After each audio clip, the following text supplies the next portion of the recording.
തിരുവചനം അതിമധുരമയം, തേനിനേക്കാൾ മധുരതരം.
അതിമധുരമയം, തേനിനേക്കാൾ മധുരതരം.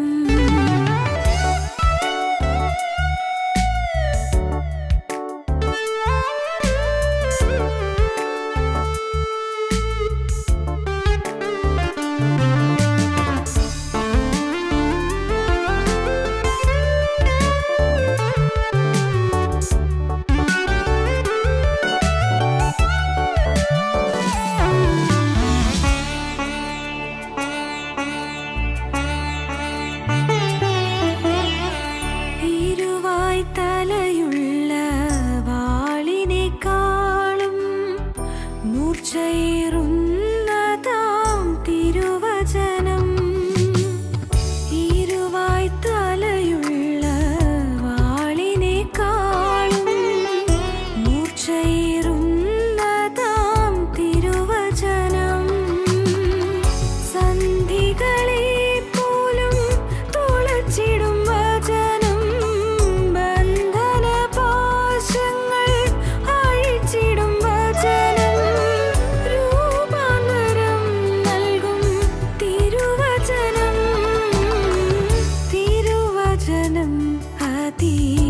അതിമധുരമയം, തേനിനേക്കാൾ മധുരതരം. തിരുവചനം അതിമധുരമയം, തേനിനേക്കാൾ മധുരതരം.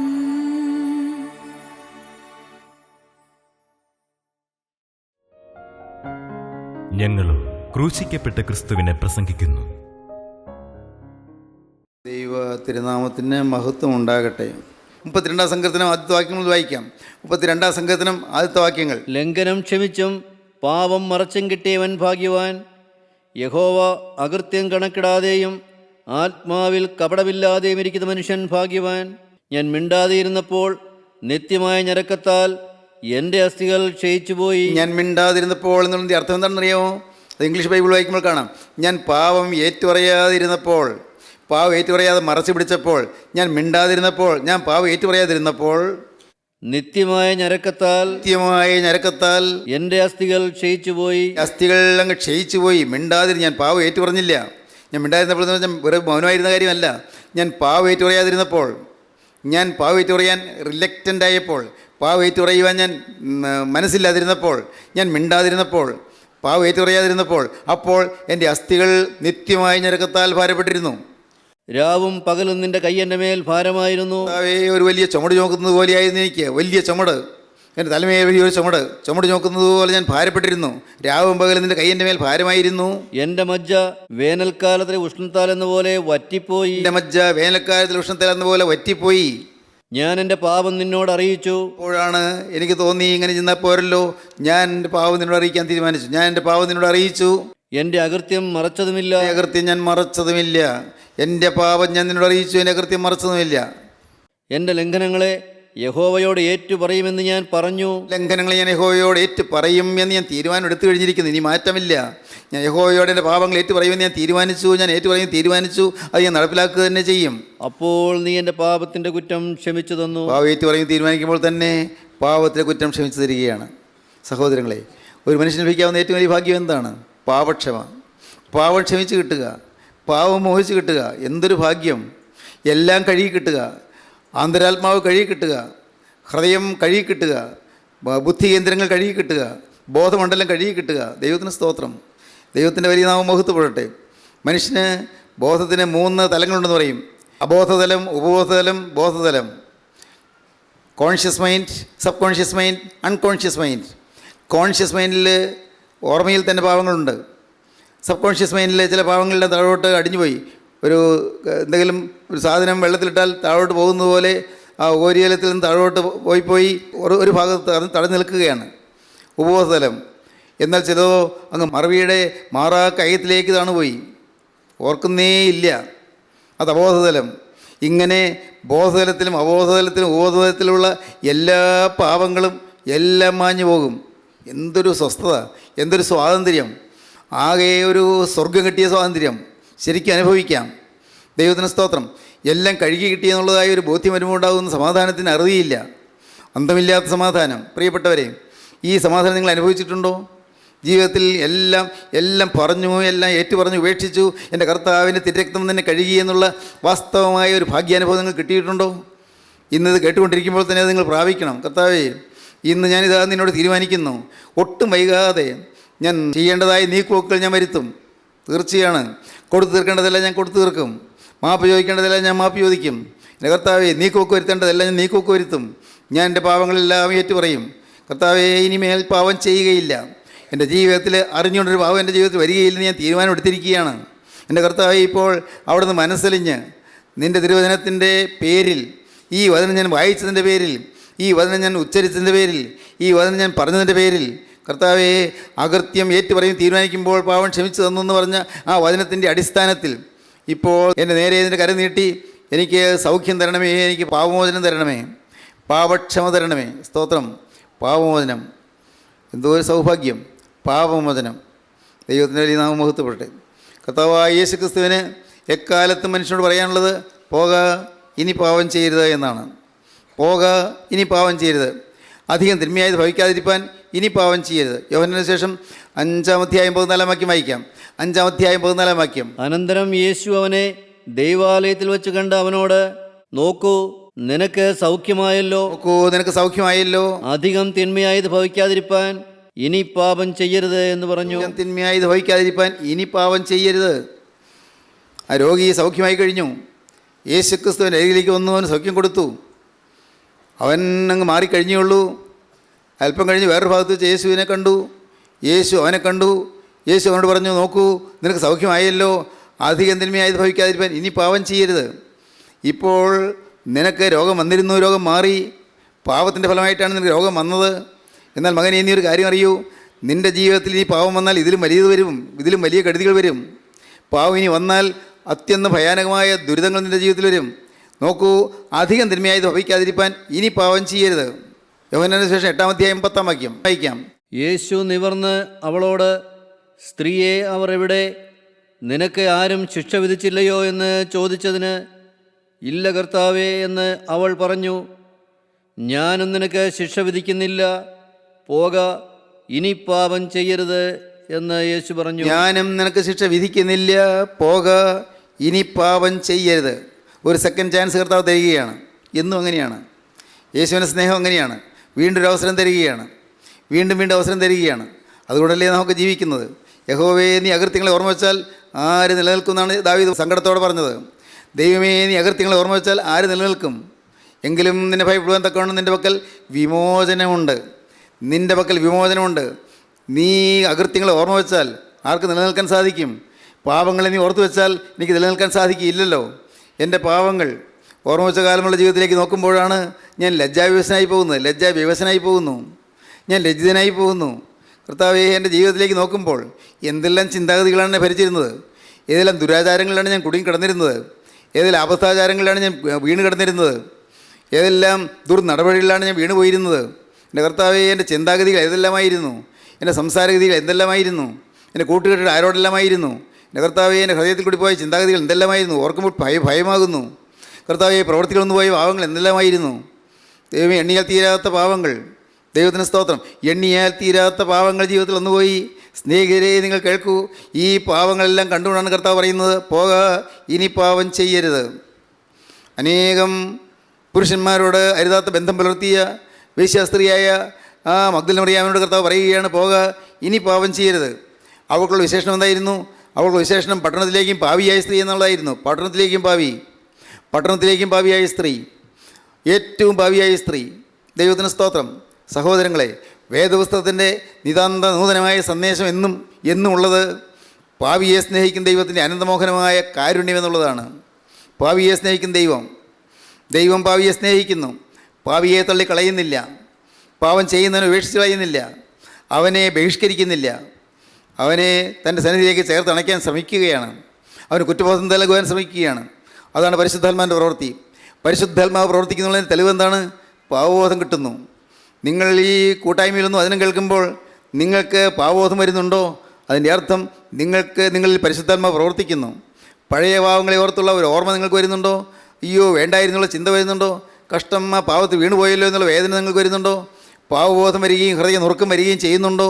എങ്കിൽ പരിശുദ്ധാത്മാവാണ് പ്രവർത്തിക്കുന്നത്. ദൈവത്തിൻ്റെ പരിശുദ്ധാത്മാവ് ഈ കൂട്ടായ്മയിൽ നാളുകളായി പ്രവർത്തിച്ചുകൊണ്ടിരിക്കുന്നു. പരിശുദ്ധാത്മാവ് പാവബോധം തന്നുകൊണ്ടിരിക്കുന്നു. ആരും തികഞ്ഞവരല്ല എന്നുള്ള ബോധ്യം തന്നുകൊണ്ടിരിക്കുന്നു.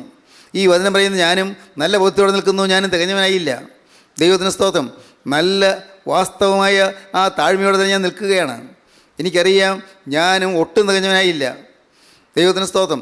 എത്രയോ മൈലുകൾ അകലെയാണ്. എത്രയോ പ്രകാശവർഷം മൈലുകൾ അകലെയാണ് ഞാൻ എൻ്റെ യേശുവിൻ്റെ സ്നേഹത്തിൽ നിന്ന് നിൽക്കുന്നത്. പ്രകാശവർഷങ്ങൾ.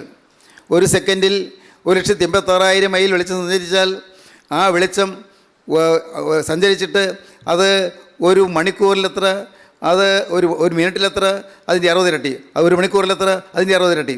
ഒരു ദിവസം എത്ര, അതിൻ്റെ 24 ഇരട്ടി. ഒരു മാസം എത്ര, അതിന് 30 ഇരട്ടി. ഒരു വർഷം എത്ര, അതിൻ്റെ 12 ഇരട്ടി. എത്ര? ഒരു വർഷം തന്നെ എത്രയോ മൈലുകൾ.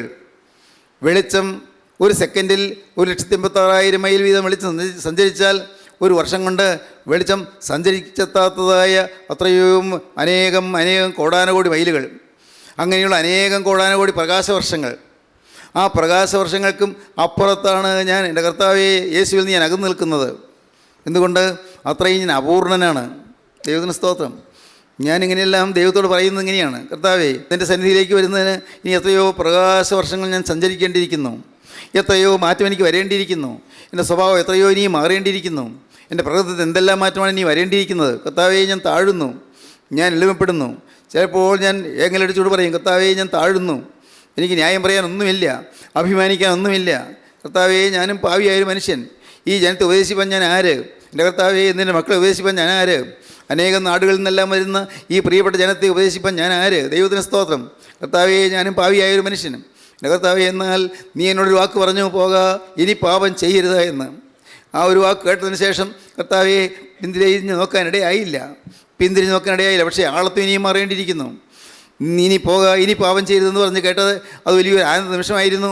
അത് കേട്ടതിന് ശേഷം എൻ്റെ കർത്താവേ, അത് അനുഭവിച്ചതിന് ശേഷം പിന്നെ പിറയിലേക്ക് നോക്കാൻ ഇടയായിട്ടില്ല, പിന്നെ തിന്മയിലേക്ക് പോകാൻ ഇടയായിട്ടില്ല, പക്ഷേ പ്രവൃത്തിയിൽ പോകാൻ ഇടയായിട്ടില്ല, വാക്കിൽ പോകാൻ ഇടയായിട്ടില്ല. പക്ഷേ ചിന്താഗതികൾ പോയിട്ടുണ്ട്, മനോഭാവങ്ങൾ പോയിട്ടുണ്ട്. ഞാൻ നിന്നിൽ ഇനിയും വളരെ വളരെ അകലെയാണ്. പ്രിയപ്പെട്ടവരെ, പാവബോധം വരുന്നു. നിങ്ങൾക്കറിയാമോ, പാവബോധം വരുന്നൊരു മഹാഭാഗ്യമാണ്. പാവബോധം, കുറ്റബോധം.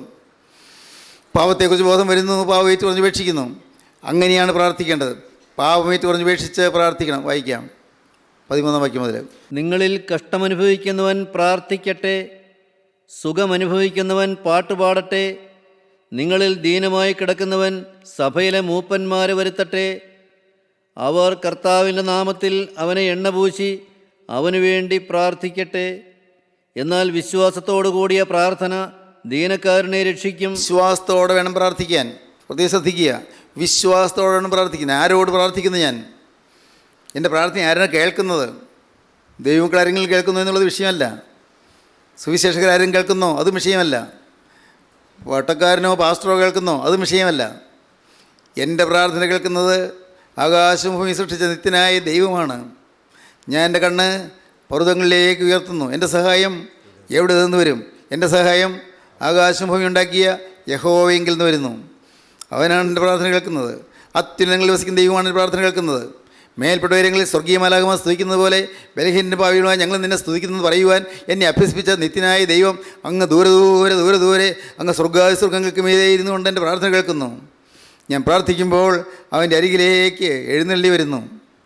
പാവിയായ മനുഷ്യൻ്റെ അരികിലേക്ക്, പാവേറ്റുറഞ്ഞപേക്ഷിച്ച് പ്രാർത്ഥിക്കുന്ന പാവിയായ മനുഷ്യൻ്റെ അരികിലേക്ക് നിത്യനായ ദൈവം എഴുന്നള്ളി വരുന്നു. ദൈവം തമ്പുരാൻ ഞാൻ പറയുന്നതെല്ലാം കേൾക്കുന്നു. എല്ലാം കേൾക്കാൻ അവിടുന്ന് കാതോർക്കുന്നു. ദൈവത്തിന് സ്തോത്രം. പ്രാർത്ഥന കേൾക്കുന്ന ദൈവം. വിശ്വാസത്തോടുകൂടി പ്രാർത്ഥന. വിശ്വാസം വേണം. അനേകർ വിശ്വാസത്തിൽ കുറവുള്ളവരാണ്. അല്പവിശ്വാസം, അവിശ്വാസം, വിശ്വാസം, അന്ധവിശ്വാസം. അല്പവിശ്വാസം, അവിശ്വാസം, വിശ്വാസം, അന്ധവിശ്വാസം. പലതരത്തിലുള്ള വിശ്വാസമുണ്ട്. നമുക്ക് സാക്ഷാത്തായ വിശ്വാസം വേണം. ക്രിസ്തുവിലുള്ള വിശ്വാസം. ഞാൻ വീണ്ടും പറയട്ടെ, കൂട്ടായ്മയുള്ള വിശ്വാസമല്ല, ദൈവമക്കളുള്ള വിശ്വാസമല്ല, അതിൻ്റെ അപ്പുറത്ത് ക്രിസ്തുവിലുള്ള വിശ്വാസം. ഇവനത്തെ മഹാനും നോക്കുവീൻ, പവിത്രൻ, നിർദോഷൻ, നിർമ്മലൻ, പാവികളോട് വേറുപെട്ടവൻ, സ്വർഗത്തേക്കാൾ ഉന്നതനായി തീർന്നവൻ. ഇങ്ങനെയുള്ള ഒരു മഹാപുരുഷനല്ലോ നമുക്ക് വേണ്ടിയത്. സ്തോത്രം. നിത്യനായ രക്ഷകൻ. പാവൊഴികെ സകലത്തിലും നമുക്ക് തുല്യമായി പരീക്ഷിക്കപ്പെട്ടവനത്രയും നമുക്കുള്ളത്.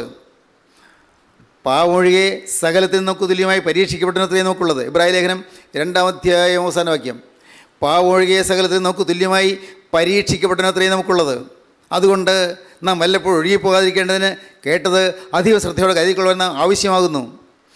അതുകൊണ്ട് നാം കേട്ടത് അത് ഒഴുകിപ്പോകരുത്, അധിക ശ്രദ്ധയോടെ കരുതിക്കൊള്ളണം. ഇബ്രാഹിം 2:1. അതുകൊണ്ട് നാം വല്ലപ്പോഴും ഒഴുകിപ്പോകാതിരിക്കേണ്ടതിന് കേട്ടത് അധികം ശ്രദ്ധയോടെ കരുതിക്കൊള്ളുവാൻ ആവശ്യമാകുന്നു. കേട്ടത് എന്നും ഇതല്ലേ കേൾക്കുന്നത്? വേറൊന്നുമില്ലല്ലോ പറയുന്നത്. വേറെ തിയോളജി പറയുന്നില്ല, വേറെ ശാസ്ത്ര സത്യങ്ങൾ പറയുന്നില്ല, ശാസ്ത്രീയ തത്വങ്ങൾ പറയുന്നില്ല, വേറെ ഒന്നും പറയുന്നില്ലല്ലോ. ആകെ പാവിയെ സ്നേഹിക്കുന്ന യേശു, പാവിയെ വീണ്ടെടുക്കുന്ന യേശു, പാവിയുടെ രക്ഷകനായ യേശു, നരകാവകാശിയായ മനുഷ്യനെ സ്വർഗത്തിൻ്റെ അവകാശിയാക്കി തീർക്കുന്ന യേശു. ഇതല്ലേ പറയാനുള്ളൂ. അതല്ലേ എന്നും പറയുന്നത്. പറയുന്ന വേദവാക്യങ്ങൾ ഏതെല്ലാമാണെങ്കിലും ഈ ക്രൂശിക്കപ്പെട്ട ക്രിസ്തുവിനെയല്ലേ നിങ്ങൾ കാണിച്ചു തരുന്നത്. സഹോദരങ്ങളെ, ദൈവത്തിന് സ്തോത്രം. എൻ്റെ ഈ നിസ്സാര ജീവിതത്തിൽ ക്രൂശിൻ്റെ ദർശനം ലഭിച്ചതിന് ശേഷം, ക്രൂശിക്കപ്പെട്ട ക്രിസ്തുവിൻ്റെ സ്നേഹം അറിഞ്ഞതിന് ശേഷം എന്തോ ഒരു സമാധാനമാണ് ഞാൻ അനുഭവിച്ചത്, എന്തൊരു സന്തോഷമാണ് ഞാൻ അനുഭവിച്ചത്. ആകുലങ്ങളില്ലെന്നല്ല, ഭാരങ്ങളില്ലെന്നല്ല, രോഗങ്ങളില്ലെന്നല്ല, ദുരിതങ്ങളില്ലെന്നല്ല, ഉണ്ട്. എല്ലാം എന്നും പ്രശ്നങ്ങളുണ്ട്, ഇല്ലെന്നല്ല. പക്ഷേ അവയുടെ മധ്യത്തിൽ സമ്മോഹനമായ സന്തോഷത്തിൻ്റെ അതിരേറ്റ അനുഭവം എനിക്ക് കർത്താവ് തരുന്നു. അതിരേറ്റ അനുഭവം, ഏകദാനമായ സന്തോഷം, ഏകാഗ്രതയിൽ ലയിക്കുന്ന സന്തോഷം, കർത്താവിൽ അലിഞ്ഞു ചേരുന്ന സന്തോഷം, കർത്താവിൽ ലയിച്ചു തരുന്നതായ സന്തോഷം, കർത്താവ് എൻ്റെ ഉള്ളത്തിലേക്ക് വരുന്നതായ സന്തോഷം. പ്രിയപ്പെട്ടവരെ, ഇത് കേവലം ഊഹാപോഹമല്ല ഈ പറയുന്നത്, തോന്നലല്ല ഈ പറയുന്നത്. ക്രിസ്തുവിൻ്റെ കൂടെ സഞ്ചരിക്കാൻ സാധിക്കുന്നു. മക്കളോട് ഞാൻ പറയട്ടെ, മക്കളെ, നിങ്ങൾ സ്കൂളിൽ പോകുമ്പോൾ ക്രിസ്തു നിങ്ങളുടെ കൂടെ സ്കൂളിലേക്ക് പോരുന്നതായിട്ട് നിങ്ങൾ വിശ്വസിക്കണം. നിങ്ങൾ അതിനുവേണ്ടി ക്രിസ്തുവിനോട് പ്രാർത്ഥിക്കണം. ക്ലാസ് മുറിയിൽ ഇരിക്കുമ്പോൾ ക്രിസ്തു നിങ്ങളുടെ കൂടെ ക്ലാസ്സിൽ ഇരിക്കുന്നത് നിങ്ങൾ സങ്കല്പിക്കണം.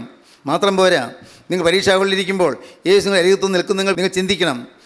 എന്തുകൊണ്ട്? പാവമരികയിലും തീരുമാനിച്ചു കഴിഞ്ഞു. അതുകൊണ്ടാണ്. മേലിൽ പാവമരികയിലും തീരുമാനിച്ചു കഴിഞ്ഞു. ജീവിതം കർത്താവിന് സമർപ്പിച്ചു കഴിഞ്ഞു. ജീവിതം എന്നേക്കുമായി കർത്താവിന് കൊടുത്തു കഴിഞ്ഞു.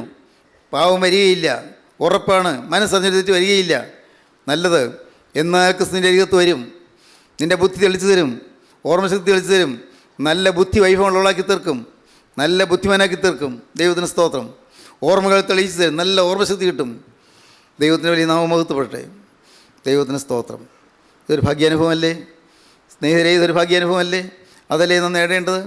നാം വിശ്വാസത്തോടെ പ്രാർത്ഥിക്കണം. എൻ്റെ പ്രാർത്ഥന കേൾക്കുന്നൊരു ദൈവമുണ്ട്, വിശ്വസിക്കണം. എൻ്റെ കണ്ണുനീര് കാണുന്നൊരു ദൈവമുണ്ട്, വിശ്വസിക്കണം. എൻ്റെ വേദന കാണുന്നൊരു ദൈവമുണ്ട്, വിശ്വസിക്കണം. ചിലപ്പോൾ തോന്നും, എൻ്റെ കർത്താവേ, നീ എൻ്റെ പ്രാർത്ഥന കേൾക്കാഞ്ഞത് എന്താണ്? നീ എത്രയേറെ ഞാൻ വേദനിച്ചിട്ട് നീ എന്താ വേദന കാണാത്തത്? എൻ്റെ പ്രയാസം നീ അറിയാത്തത് എന്താണ്? കർത്താവേ, നീ എന്നോട് ഒന്ന് മനസ്സിലഞ്ഞ് സംസാരിക്കാത്തത് എന്താണ്? ദൈവത്തിന് സ്തോത്രം. ചിലപ്പോൾ ദൈവം സംസാരിക്കുകയില്ല. ദൈവശബ്ദം കേൾക്കാൻ കാത്തിരിക്കും, ദൈവശബ്ദം കേൾക്കുകയില്ല. ചിലപ്പോൾ ദൈവത്തിൻ്റെ മുഖം മറഞ്ഞിരിക്കും. എന്താണ് കർത്താവേ ഇതിൻ്റെ മുഖം മറഞ്ഞു പോയത്? യേശു ക്രിസ്തുവിൻ്റെ മുഖം മറഞ്ഞു പോവുക അതൊരു വലിയ വേദനാകരമായ അനുഭവമാണ്. ക്രിസ്തുവിൻ്റെ മുഖം മറഞ്ഞു പോവുക. എന്തുകൊണ്ടാണ്? ഒരു പക്ഷേ നമ്മുടെ ജീവിതത്തിൽ ഏതെങ്കിലും പാവം വന്നിട്ടാകാം. യേശു ക്രിസ്തുവിൻ്റെ മുഖം മറഞ്ഞു പോവുക, ക്രിസ്തുവിൻ്റെ മുഖം നമുക്ക് തെളിഞ്ഞ് കിട്ടാതിരിക്കുക. ഒരു പടം കാണുന്നതല്ല ഞാൻ ഈ പറയുന്നത്, പടം കാണുന്നതല്ല, ചുമരിലൊട്ടിച്ചിരിക്കുന്ന ഫോട്ടോ കാണുന്നതല്ല, അതല്ല ഈ പറയുന്നത്. യേശു ക്രിസ്തുവിൻ്റെ ആത്മീയമായ ആ സാന്നിധ്യം അനുഭവിക്കുന്ന മഹാസൗഭാഗ്യം. എൻ്റെ കർത്താവിന് സ്തോത്രം. എൻ്റെ സഹോദരങ്ങളെ, ഇത് നിങ്ങൾ അനുഭവിക്കണമെന്ന് ഞാൻ പറയട്ടെ. നിങ്ങളിത് അനുഭവിക്കാതെ പോകരുത്. ഇത് നിങ്ങളുടെ ജീവിതത്തിലേക്ക് നിങ്ങൾ സ്വായത്തമാക്കണം, സ്വന്തമാക്കണം. നിങ്ങൾ ഓരോരുത്തരും ഇത് അനുഭവമാക്കണം. ദൈവത്തിന് സ്തോത്രം. യേശുവിൻ്റെ ആ സൗന്ദര്യം, ആയിരങ്ങളിലും പതിനായിരങ്ങളിലും സുന്ദരനായ യേശുവിനെ കാണുവാനുള്ളതായ ആ സന്തോഷാധിക്യം, യേശു അരികത്ത് വന്നു എന്നുള്ളതായ സമാധാനം, എന്നെ യേശു തൊട്ടു എന്നുള്ളതായ ഒരു സന്തോഷം, യേശുവിൻ തൃക്കരൻ്റെ തലമേൽ വെച്ചു എന്നുള്ളതായ സന്തോഷം, യേശുവിൻ്റെ ആണിപ്പാടുകാരൻ്റെ തലമേൽ വെച്ചപ്പോൾ എൻ്റെ രോഗം മാറി എന്നുള്ളതായ ഒരു ഉറപ്പ്, വിശ്വാസത്തോടെ പ്രാർത്ഥന, എൻ്റെ പ്രാർത്ഥന കർത്താവ് കേട്ടു എന്നുള്ള ഉറപ്പ്. ദൈവത്തിന് സ്തോത്രം. വളരെ പ്രസിദ്ധനായ ഒരു തത്വജ്ഞാനി ഉണ്ടായിരുന്നു, താത്വികാചാര്യൻ, വലിയ ഗ്രന്ഥകാരനുമായിരുന്നു. ചെസ്റ്റേർട്ടൺ എന്നാണ് പറയുന്നത്, G.K. ചെസ്റ്റേർട്ടൺ. അദ്ദേഹത്തിൻ്റെ ഉപന്യാസങ്ങൾ, പ്രബന്ധങ്ങൾ ഇംഗ്ലീഷ് സാഹിത്യത്തിൽ വളരെ പ്രസിദ്ധമാണ്. ചിലത് നിങ്ങൾ ഇംഗ്ലീഷ് ക്ലാസ്സിൽ പഠിച്ചിട്ടുണ്ടാകും. മനോഹരമായ ആശയ ഗരിമയുള്ള ചില പ്രബന്ധങ്ങൾ അദ്ദേഹം രചിച്ചിട്ടുണ്ട്. അദ്ദേഹം എവിടെയെങ്കിലും യാത്ര പോകുമ്പോൾ അത് ഒറ്റയ്ക്ക് പോവുകയില്ല. എപ്പോഴും അദ്ദേഹം വായിച്ചുകൊണ്ടേയിരിക്കും, ഒറ്റയ്ക്ക് പോവുകയില്ല. ഭാര്യ കൂടെ ഉണ്ടായിരിക്കും, ഭാര്യ എപ്പോഴും കൂടെ വേണം. ഒരു ദിവസം അവർ രണ്ടുപേരും കൂടെ ട്രെയിനിൽ യാത്ര ചെയ്യേണ്ടി വന്നു. ട്രെയിനിൽ അദ്ദേഹം ഇത് വായിച്ചുകൊണ്ടിരിക്കുകയാണ്, പുസ്തകം വായിച്ചുകൊണ്ടിരിക്കുകയാണ്. ഇടയ്ക്ക് എപ്പോഴോ അദ്ദേഹം തല ഉയർത്തി. എവിടെയാണ് എത്തിയത് നോക്കിയിട്ട് പിടി കിട്ടുന്നില്ല. നമ്മൾ എവിടെയാണ് എത്തിയത് പിടി കിട്ടുന്നില്ല. അദ്ദേഹം ഭാര്യയോട് ചോദിച്ചു, അപ്പോഴേ നമ്മളിപ്പോൾ എവിടെ എത്തി, നമ്മൾ എവിടെയാണ് ഇറങ്ങേണ്ടത് എവിടെയെന്ന് അറിയാൻ എന്നാ വിഷമം? ടിക്കറ്റ് കയ്യിലില്ലേ? ആ ടിക്കറ്റിലേക്ക് നോക്കൂ. ടിക്കറ്റിലേക്ക് നോക്കി. അയ്യോ, ഞാൻ ആ കാര്യം മറന്നുപോയി. ടിക്കറ്റിലേക്ക് നോക്കുന്ന കാര്യം ഞാൻ മറന്നുപോയി. അദ്ദേഹം കയ്യിൽ ടിക്കറ്റ് ഉണ്ട് എന്നുള്ള കാര്യം മറന്നുപോയി. നാം ഒരിക്കലും മറന്നു പോകരുത്. യേശു ക്രിസ്തുവിൻ്റെ വിശുദ്ധ സ്നേഹം, പരിശുദ്ധ സ്നേഹം എൻ്റെ പാപങ്ങൾ കഴുകി എന്നുള്ള കാര്യം മറക്കരുത്.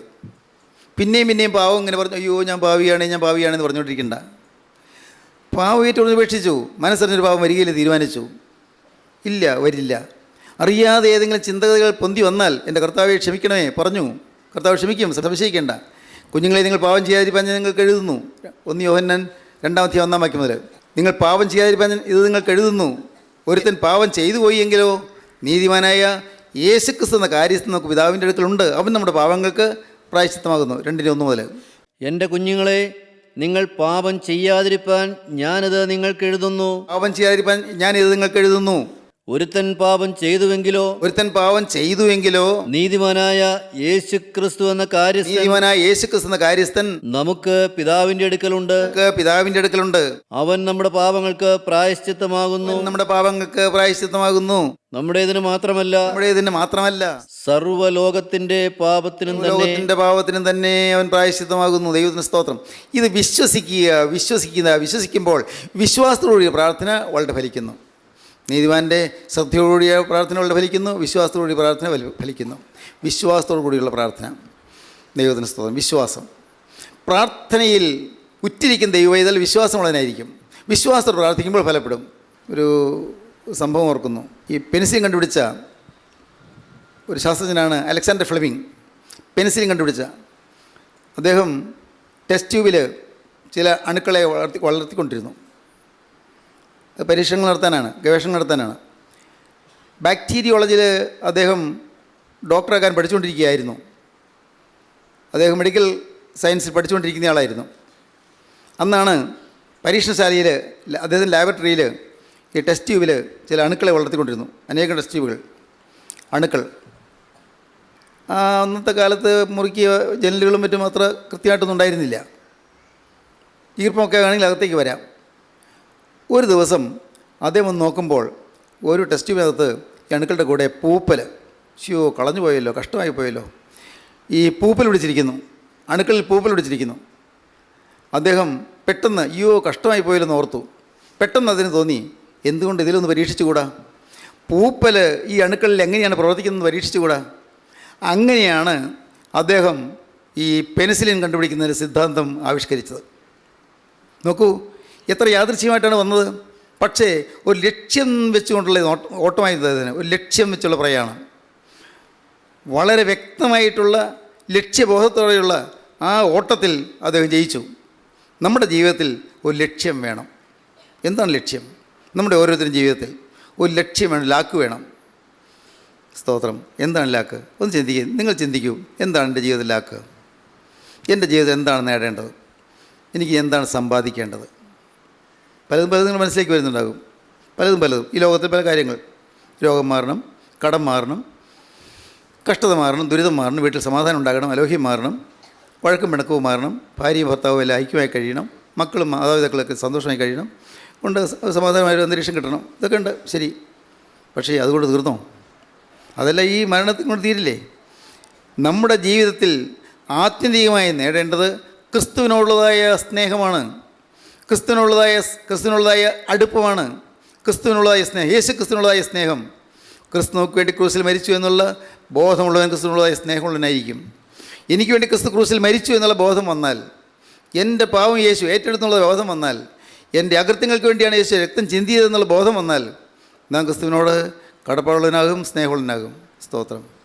ഇന്ന് ഈ വാക്കുകൾ കേൾക്കുമ്പോൾ ഞാൻ നിങ്ങളൊരു വാക്ക് മാത്രം പറയട്ടെ. ജീവിതത്തിൽ ഒരു സത്യമായ ലാക്ക് നിങ്ങൾ കണ്ടെത്തണം. യേശുവിനെ പ്രസാദിപ്പിക്കുക, യേശുവിനെ സ്നേഹിക്കുക, യേശുവിന് വേണ്ടി ആയുസ് ചെലവഴിക്കുക. ഈ ജീവിതം മുഴുവനായി യേശുവിന് വേണ്ടി വർദ്ധിക്കുക. മുഴുവനായി കർത്താവേ, ഈ ആയുസ് നിനക്ക് വേണ്ടി മാത്രം, എന്നേക്ക് നിനക്ക് വേണ്ടി മാത്രം. ഇനി ഞാൻ എൻ്റെയല്ല, ഞാൻ നിൻ്റേതാണ്. ഇത്രയും കാലം ഞാൻ എൻ്റെ ആയിരുന്നു, അല്ല ഇനി ഞാൻ നിൻ്റേതാണ്. ഇത്രയും കാലം എൻ്റെ ഭർത്താവിൻ്റേതായിരുന്നു, അല്ല ഇനി ഞാൻ യേശുവിൻ്റേതാണ്. ഇത്രയും കാലം എൻ്റെ ഭാര്യയുടേതായിരുന്നു, അല്ല ഞാൻ യേശുവിൻ്റേതാണ്. ഇത്രയും കാലം ഞാൻ എൻ്റെ മക്കളുടേതായിരുന്നു, അല്ല ഞാൻ യേശുവിൻ്റേതാണ്. ഇത്രയും കാലം ഞാൻ മാതാപിതാക്കളുടേതായിരുന്നു, അല്ല യേശു ഒന്നാമത് ഞാൻ യേശുവിൻ്റേതാണ്. യേശു എനിക്ക് വേണ്ടി ക്രൂശിൽ വെച്ച് രക്ഷക. നിനക്കായി എൻ്റെ ജീവിതം ഞാനിതാ തുറന്നു തരുന്നു. തൃക്കരം നീട്ടി എന്നെ തൊടണമേ, തിരക്കത്താൽ എന്നെ കഴുകണമേ, എന്നെ നിൻ്റെ മകനാക്കി തീർക്കണമേ, എൻ്റെ മകളാക്കി തീർക്കണമേ. യേശുവേ, എൻ്റെ കരവിൻ്റെ വിലയ്ക്കണമേ, എന്നെ അനുഗ്രഹിക്കണമേ. യേശുവിൻ നാമത്തിൽ തന്നെ. ആമീൻ. ഹല്ലേലൂയ.